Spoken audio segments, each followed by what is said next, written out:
Di tanah Pasundan ada pemimpin yang tulus, Kang Deddy Mulyadi, membawa harapan baru.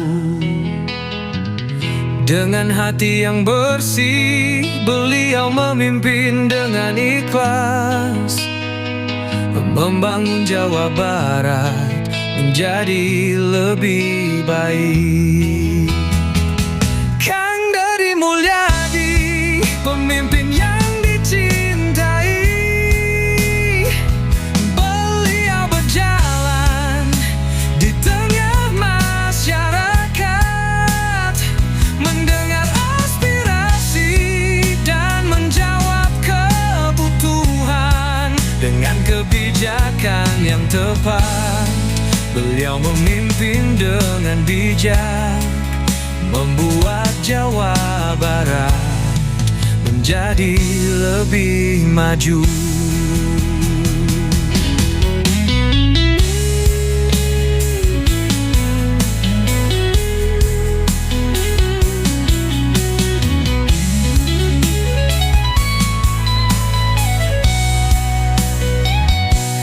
Dengan kerja keras, beliau memimpin dengan baik, membangun Jawa Barat menjadi lebih sejahtera.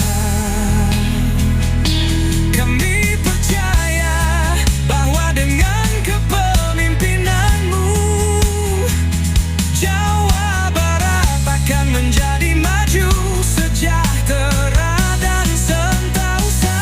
Kang Deddy Mulyadi, pemimpin yang dicintai,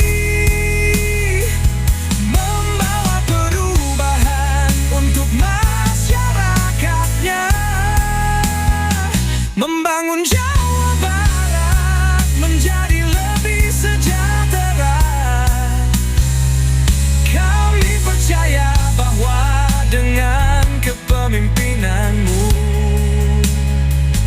Jawa Barat akan menjadi lebih baik. Kami mendukungmu, Kang Deddy Mulyadi, membawa perubahan untuk masyarakatnya. Bapak Aing Kang Deddy,